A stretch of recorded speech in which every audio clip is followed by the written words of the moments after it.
Well, I'm going to stay on the floor tonight, if that's all right with you.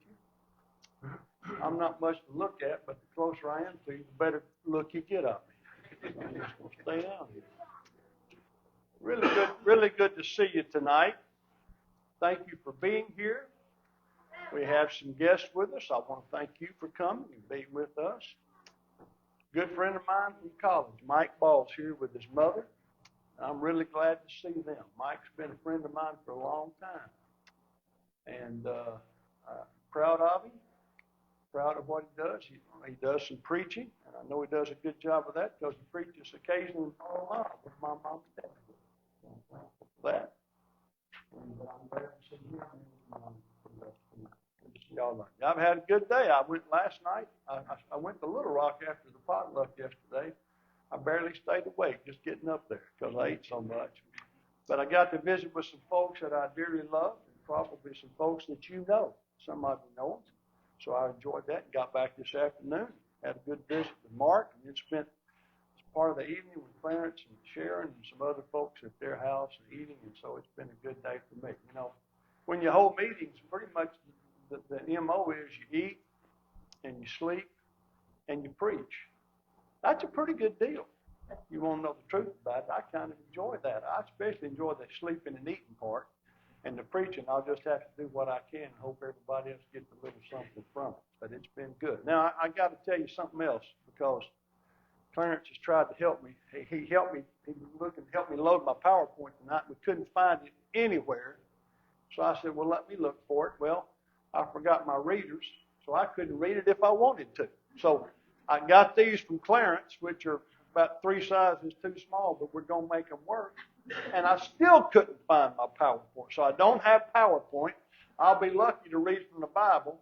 So you may be out of here in about 3 minutes if it doesn't go like I'm thinking it might go. So I shouldn't have said that to you because you'll say, I hope he can't read.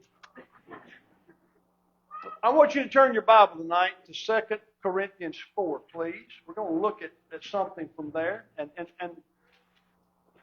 these passages we're going to be on the PowerPoint, but you know, you're going to have to do it the old-fashioned way and just read. Okay? That's not even the Bible. What is that? Oh, that's a Bible? I'm kidding. Yeah, I know that's a Bible.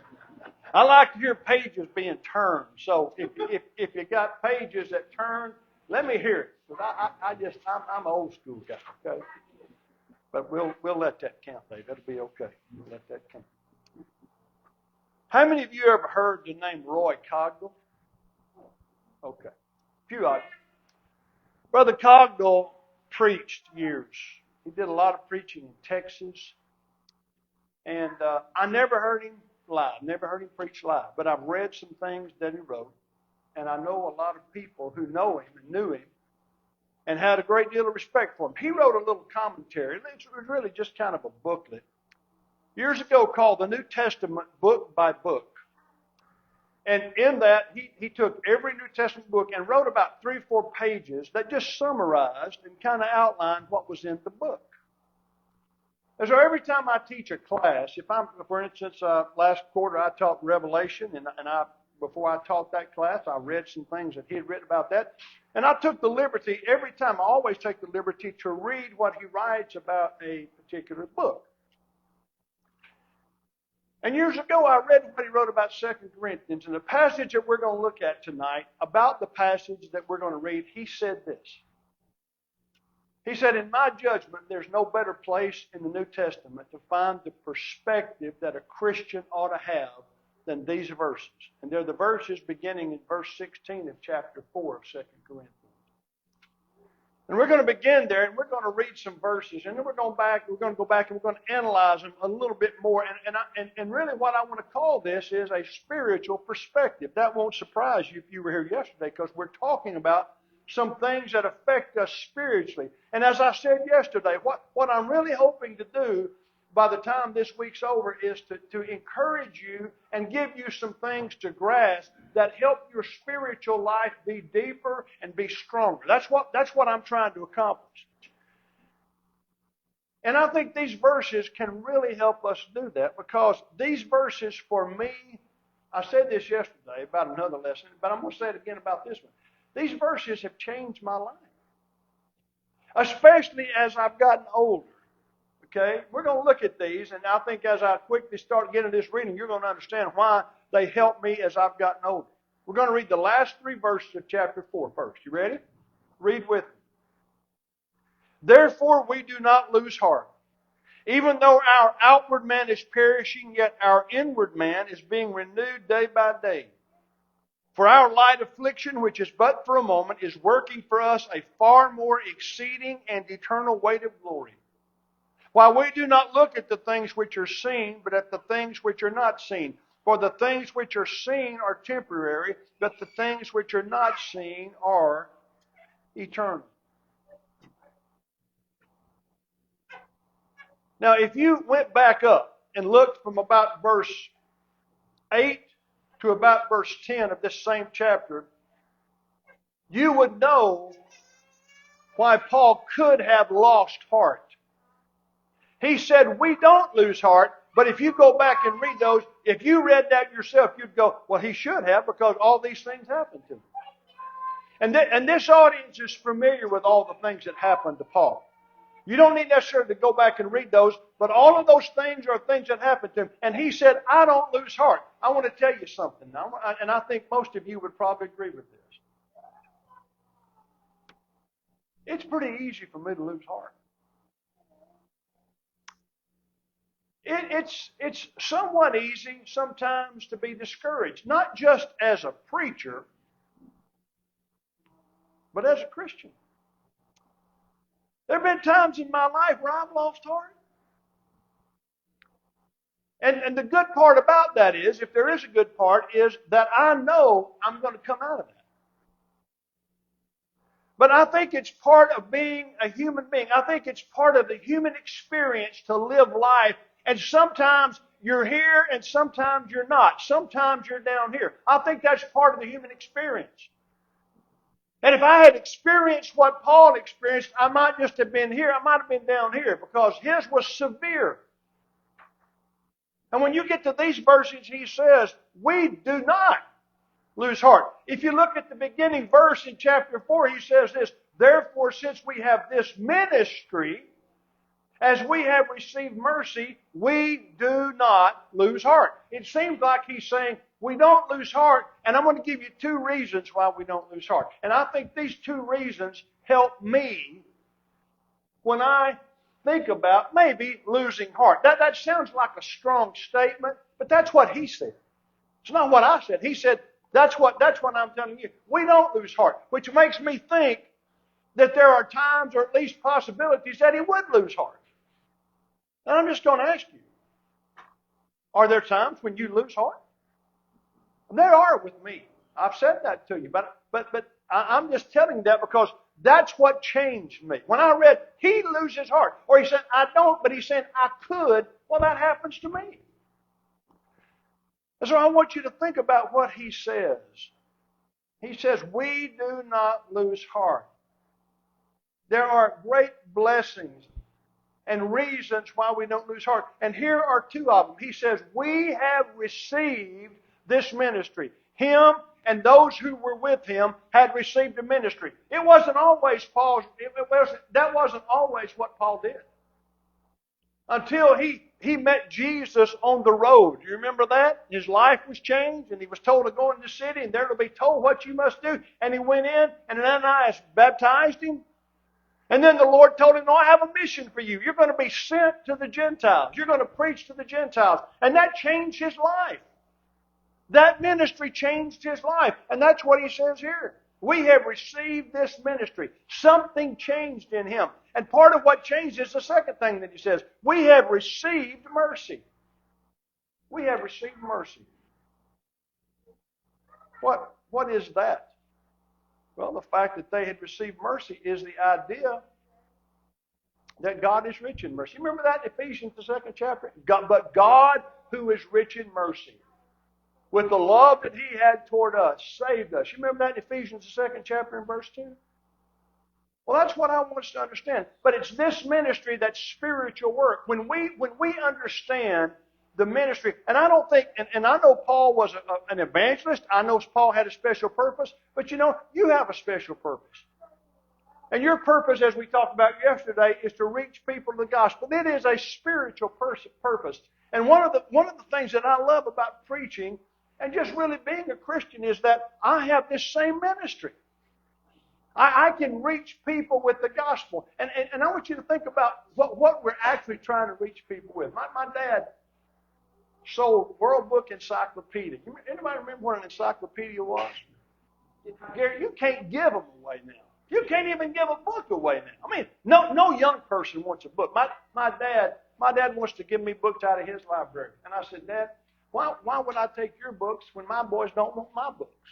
They don't. I mean, if you're a preacher now and your desk is cluttered, that means you're old. That's exactly what that means. I've got that figured out. But my dad sold encyclopedias, World Book Encyclopedias. He was a school teacher, and I'm going to tell you what, he sold a lot of World Book Encyclopedias in the 70s and even into the 80s. I'm going to tell you why he sold them. Because he was a teacher, and he believed in it. He thought every family must have, he thought, World Book Encyclopedia. He didn't want Britannica. He didn't want anything other than World Book, and I think that's because he sold them. But he thought every family needs that. He was completely sold because he thought every family needed that. Because all those kids had to have that educational experience, and they needed a set of encyclopedias to make sure that educational process was completed. One reason I love to preach is because of what I don't know what the right word is, but it's because of what I'm promoting. That's not the right word. I'm certainly not selling anything. But I'm telling people about the gospel. You can do that. Can you think of a greater ministry than you have than saying to somebody, can I share my faith with you? Can I share my faith with you for the purpose of you obtaining and you having a faith like mine? Can I share that with you? I want you to think about that. Well, if that's part of what you're doing, and you're not only doing that, but you're thinking about what God has done for you and that He's shown you mercy, those are two things that keep me from losing heart. I'm able to share the gospel message, and God has forgiven me. Those two things that Paul says have happened to him. Now, that's a perspective that keeps me from losing heart. And I think that's part of what Paul is saying here. He said, we have received those things. We've received a ministry, and we've received mercy. Now, I want you to go back to these verses we just read. He says in verse 16, we don't lose heart, even though our outward man is perishing. Anybody need that documented? I told you I was up in actually I went to church last night at Highway 65 there in Conway. I was seeing some friends there. And after the service was over, Sammy Tyler, some of you probably know Sammy. Sammy was there. Sammy knew me back when I was in college. Sammy watched me play basketball back when I was in college, as did Mike. My boys say, Dad, you're a legend in your own mind. I said, yeah, but that's the only mind that I can be a legend in.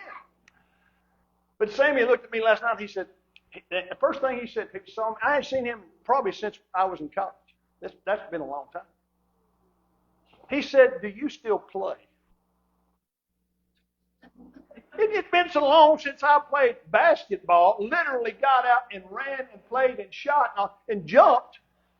I wasn't even sure what he was talking about. So I was kind of stunned when he said, do you still play? I said, play what? He said, play basketball. I said, absolutely not. I don't still. And I said, I'll tell you the last time I did play. The last time I did play, I was 50 years old. My son was a freshman in college.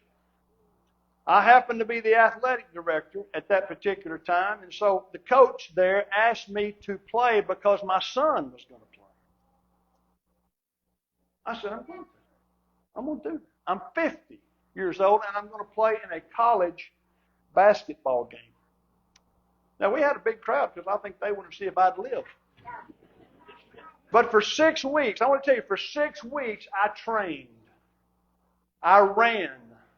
Now, I could show you what that running involved, but it'd take me too long just to get to the back door. There wasn't much to it, but I did everything I could. And for 6 weeks, I worked hard. And the coach told me, he said, here's what we're going to do. We had 10 guys on the old guys team. He said, I'm going to play 5 of you at a time. You're going to play 5 minutes at a time. If you can just survive 4 5-minute periods, you're going to be fine. I said, all right. And I was bound to determine because my son's giving it to me. You know, he's just giving it to me, Dad. And he said, I'm going to guard you. And I thought, yeah, but that's a good thing. Just remember, I'm going to give you what little inheritance I got, so you be good to your daddy. Well, folks, I told the trainer before the first jump ball, I said, I want you to hit 9 and 1 on your phone. So when I go down, you've only got to hit one more 1. Because I'm going down. I survived. I lived to tell about it. I just wanted all of you to know that. Now, I didn't do much, but I lived to tell about it. But what that taught me is I can't do what I used to do. All of you know that, right? Some of you right now are living with parts that aren't original. Right? All right? The word replacement is pretty common with some of you, and it's going to be pretty common with me. And that's because our outer man is perishing. And while that sounds like bad news, and some of you have even told me about things that have been replaced, but that's not been a negative thing. You've said that to me, but you've not badmouthed it. Matter of fact, you've said, well, I'm glad I've got a new hip, or I'm glad I have a new knee. Because it makes you feel better. That's why you do that. If it wasn't going to make you feel better, you wouldn't do it. But you have to because those things wear out. Our outer man, Paul says, is perishing. It's decaying. And if that was all there was to it, it'd be bad. But he says this. This is what I want you to focus on. He says, but our inward man is being renewed day by day. I want you to think about that. It used to bother me some that I was getting older. I have a good friend. She lives in Florida. And when I would tell her that she's getting older, it would just send her into conniption. She hated the idea that she's getting older. And I told her, I said, Julie, you don't need to worry about it because it's going to happen to all of us. And she knows that, but she just didn't like that. I said, but there's good news. I said, your inner man, because she's a spiritually minded person. I said, but your inward person, your spiritual person, that person deep within you, that's getting better. And you see, even though my outward man is perishing, it still is. You know, when I get out of my car, it takes a little longer. When I get into my car, it takes a little longer. When I go anywhere, it takes a little longer. Many of you know what I'm talking about. But you know what makes me glad? Is that my spiritual man is better. I'm better spiritually than I was yesterday. I'm better spiritually than I was last year. I'm better spiritually than I was when I was 50 and when I was 30. I'm better. It's because my inward man is being renewed day by day, and that's exactly what Paul said. And then he said, here's why that is. Look at verse 17. For our light affliction, which is but for a moment. Now let me stop right there. Would you describe, is the adjective you would use for your affliction light? Well, yeah, my heart's about to go out, but it's light. I can't walk, but it's light. My lungs don't work. I can't breathe, but it's light. That's not how we would describe that. Well, what Paul says is that the afflictions that I have, they are light. Some of your translations say they are momentary. It has to do with time. He's saying, compared to what it really is, it's a light thing. It's a temporary thing. But he says it's working for us a far more exceeding and eternal weight of glory. I love it when Paul can't find the words.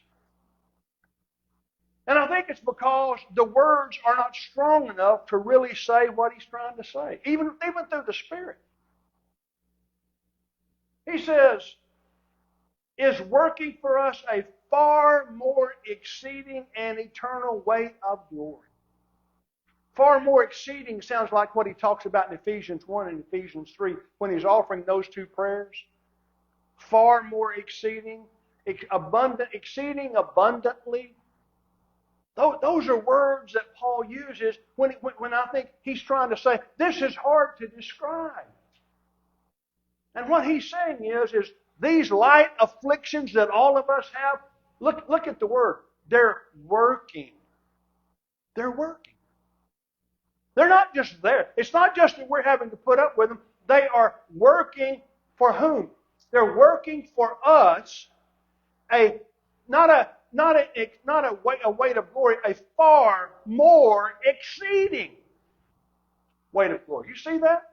That's language that is definitive. That's language that is direct. And I think what he's saying is these things that happen to us, they're working for us so that in the ultimate end, compared to what we've gone through, there will be a glory that we can't even imagine. And that keeps me going. I'll just tell you, that right there, to know that what all I'm going through in my life is working for me something that's going to be better, that's going to be far more exceeding than anything else I could even imagine. When I understand that, it just makes these things that do happen to me, it makes them light. Now, in the moment, they may not seem light. But when I go back to read passages like this, it makes me think, okay, he's saying those things are working something for my advantage. An eternal weight of glory. Just all that sounds valuable, right? An eternal weight of glory. And that's what he's trying to tell us. And then when you get to verse 18, he says this, and I love this. While we do not look at the things which are seen, but at the things which are not seen.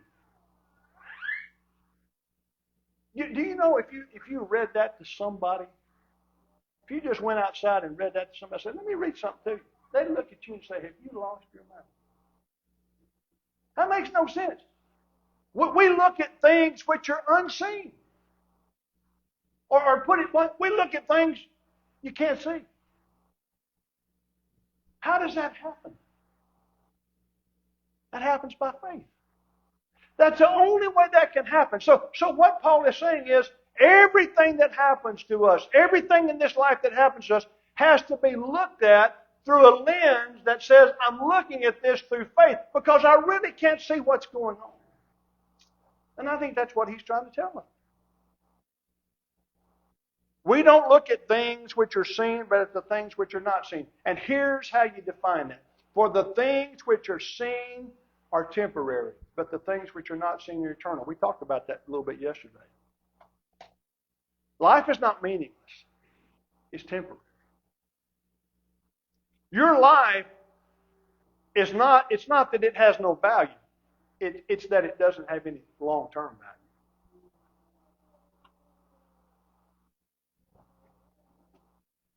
I don't know how to say this. And you've probably thought about this long before I have. But when you die, there'll be some grieving, probably. But it won't be for long. It won't be for long. Because life moves on. I'm not saying that to disappoint you. But I want you to think about it. Even, and I know there's exceptions to this, but in our grieving, time helps the grieving process. And I'm not suggesting that it all goes away. I am suggesting, though, that over the course of time, the grieving becomes less difficult and less difficult for most people. Unless it's somebody that you desperately love. But if it's just somebody who's an acquaintance, and in many cases just somebody in your family, you don't grieve them long. And you don't even think about it. The thought may cross your mind occasionally, but it's not like something that just devastates you for the rest of your life. The fact of the matter is, folks, when we die, we're not going to be remembered for much. As much as I want to think that when I pass from this life, my children are just going to remember my memory, and they're just going to wish that I was back here. And I think there'll be some of that. I think there'll be some of that. But if I could tell you what I think is going to happen, I think that will last for a little while, but soon it'll fade because that's just not that important. It's temporary. You're temporary. I'm temporary. What we accomplish in life is temporary. That's exactly what the wise man said. It's vanity. It's how much of it's vanity? It's all vanity. And so what he says is here, you've got to start looking at things that aren't vanity. And the things that aren't vanity are the things that you cannot see. They are things that are eternal. And when I, as a Christian, as a person of faith, when I look at everything in my life through a lens that says I'm looking at it through faith, not a lens that says I'm looking at it as something that's going to last forever, because it's not. When I look at this life as something that's preparing me for the next life, it changes my whole perspective about what's happening. The whole thing changes. And that's what's got to happen. And Paul says if you'll let that happen, you won't get down. You won't lose heart. Why? Because you'll understand that what's happening in this life is vanity anyway. And so those are the things that typically get us down. Why do they get us down? Are you ready for this? You ready for this?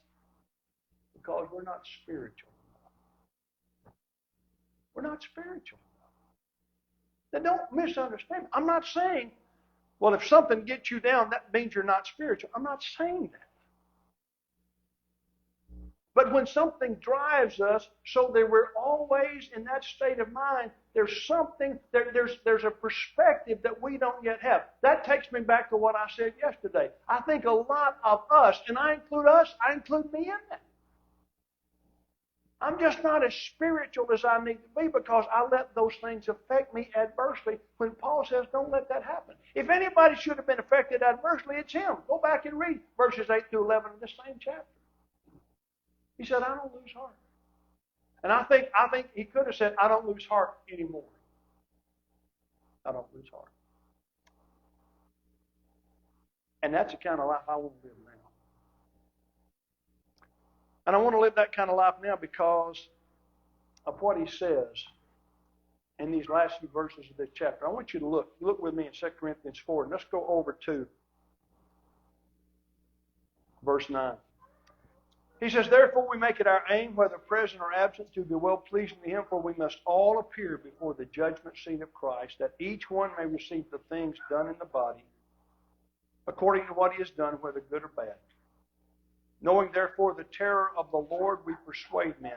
But we are well known to God, and I also trust are well known in your consciences. When I understand that I'm going to be held accountable to God, and that's another thing that I don't think we think about maybe as often as we should. And when I say we, I'm talking about me, okay? I don't know you. But I tell people where I preach on a regular basis, I say, I'm going to preach to myself today, and if you want to stay and hear it, then stay and hear it. Because my guess is, if it affects me, then it'll probably affect you somewhere. And they tend to agree with that. And they tend to say, yes, it does. But I don't think we think about this business of facing God in judgment as much as we need to. He said, we're all going to stand before the judgment seat of Christ. And one of the things that I want to do, and I'm going to talk about this probably tomorrow night, I want to be able to say to the Lord, look, life wasn't always great, but I trusted you because you asked me to. I trusted you because you asked me to. And I believe when I do that in the fullest sense, because trust involves obedience and trust involves faith. When I do that in the fullest sense, I think he's pleased. Not because I've done it perfectly, but because I've trusted him and put my faith and confidence in him. And I think that's what he wants. I think that's what he wants. So, my point tonight, my takeaway with you tonight is, be a person that does not look at the things here. Not fully. I mean, that's ridiculous if you take it to its nth degree, right? But be a person who looks at the things that are eternal, the things that don't go away. Be a person who looks at those things. So what I would encourage you to do tonight is think about it. Is that what you do? Are you a person who does that? If you're not, you need to go back and read what Paul says. I don't lose heart, he says, because I look at things I cannot see. And I pray all of us will be the same. If you're here tonight and you're older, rejoice in it. Rejoice in it. Because you ought to be. You ought to be getting better where getting better matters. I want you to remember. May God help us all. If you're subject to the invitation tonight, we'd love to assist you if you'd come forward as we stand and as we sing.